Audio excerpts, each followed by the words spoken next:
That's not a very timely thing to do or extremely costly thing to do, but it would have to be done.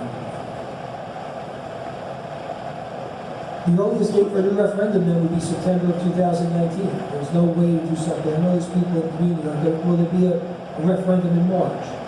Well, no, there can't. Well, because if you go back to what I said, any alteration, well, first of all, we have to decide what the plan is, and we're going to go forward with it, we're going to go forward with something. If there's any alteration, you have to send the plans down, and there's a 90-day window. That's the last, March is the last election this year, which would be a school board referendum, and we'd have to have the ballot completely done by January 11th to get it to the county. So, the earliest would be next week. And that's there, not to say that's when it's going to be, but to let everybody know that's the earliest. Because I know there's a lot of, or there was a lot of discussion about when will we go back out, can we go back out quickly. So, some things to consider. Now, I want to make sure that anybody who watches this, or anybody who's here listening to it, understands what I'm saying. I'm saying considerations based on the conversations I've had. Okay? I'm not saying that this is what, but for some of the board members, this is the first time they're hearing this. I gave them advance notice by sending the PowerPoint to them, having meetings, and these walk-in agreement. The strategic planning committee, we went through this. So the board is not making a decision, and I'm not making a recommendation to the board. I am making a presentation based on what I gathered from 2 months of hours and hours and hours and hours of meetings. Enter into an agreement with the borough to refurbish the field. There were a lot of conversations with a lot of folks, and in the preliminary meeting, we talked about a lot of different things. Some of the things may have been one person's idea, or this guy's idea, or that one's idea. That we looked at, we checked them out, we looked into them, but what I wanted to bring forward here are the things that really seem to resonate a little bit. The borough has talked to us for the last, well, I spoke to the borough 5 years ago, recognized the need to upgrade that field. Coming as a high school principal, I spoke to the borough about getting in some kind of agreement where the borough could take on the renovation through grant programs or other funding that they're able to do.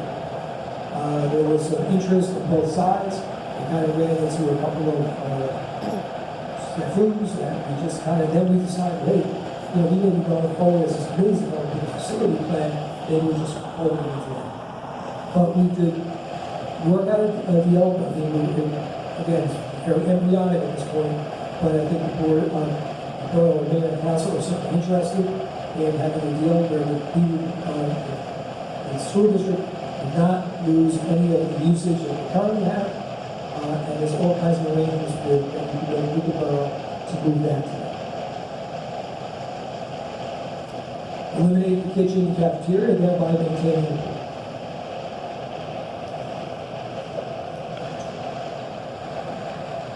Renovate the existing 4 science labs that are in this building to allow for more contemporary science labs.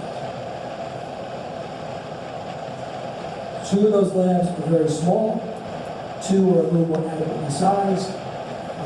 Part of the discussion, if we went that way, would be, do we want to keep them as 2 smaller and 2 more adequate, or do we want to divide up for equal room? Those discussions had if we were to go forward with that.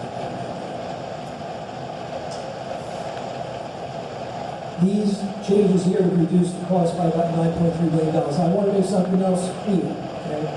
I don't want to stand here and not tell the story, what we know the story to be right now.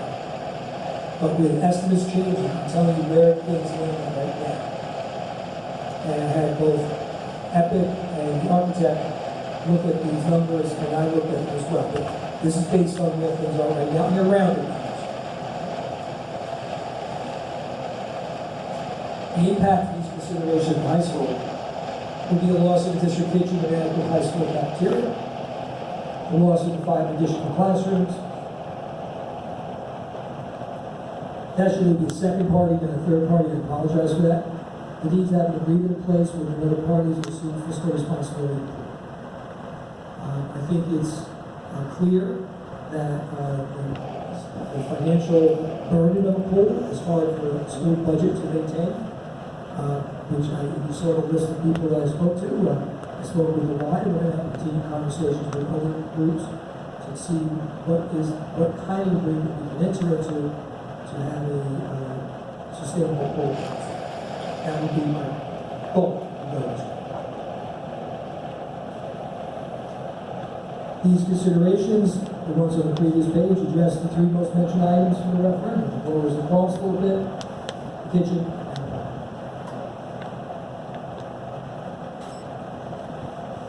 Other considerations, alterations, remove the AC from the school auditorium. Again, these are just things that are out there. Not being recommended, not saying they're going to happen. Eliminate playground expansion at Washington, Lincoln, and K-Center. Move the K-Center roof, which is probably one of the more manageable costs to a capital project in terms of budget. These considerations do not impact class size or class space or classrooms or science labs or physical education space, but they do reduce the project by about $1.7 million.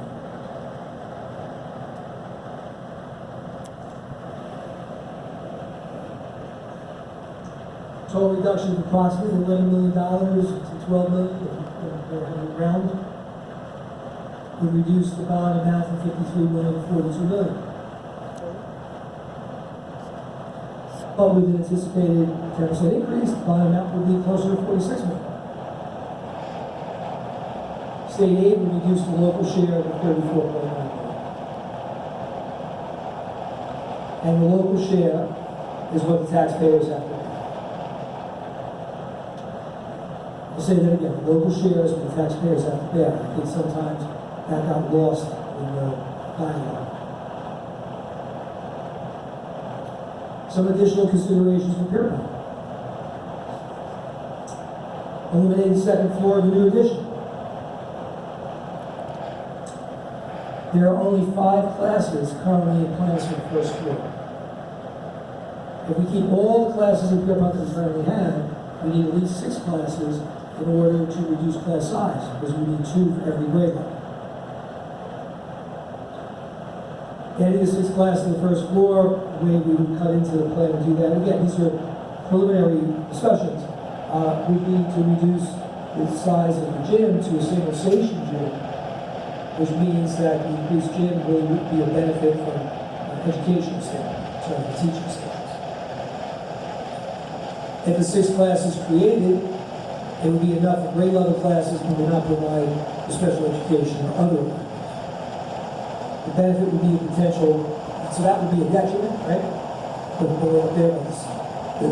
benefit would be you could reduce by about $4 million.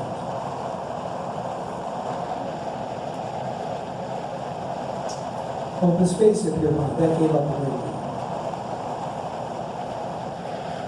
The upper field at Pierpont, where the students use and the YMCA uses, and looked at it the other day, the principal or the director of building and grounds, could be developed into a grade appropriate playground for grades 4, 5, and 6.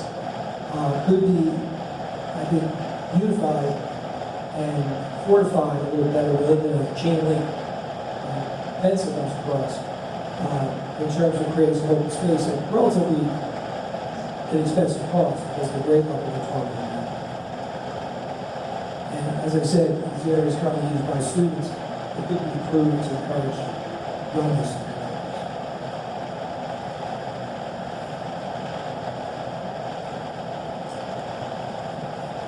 In order to get something going forward in a fashion that will allow us, district unity board, to go forward to a facilities plan, to get something up so that the summer of 2020 we could begin to work on construction to move forward.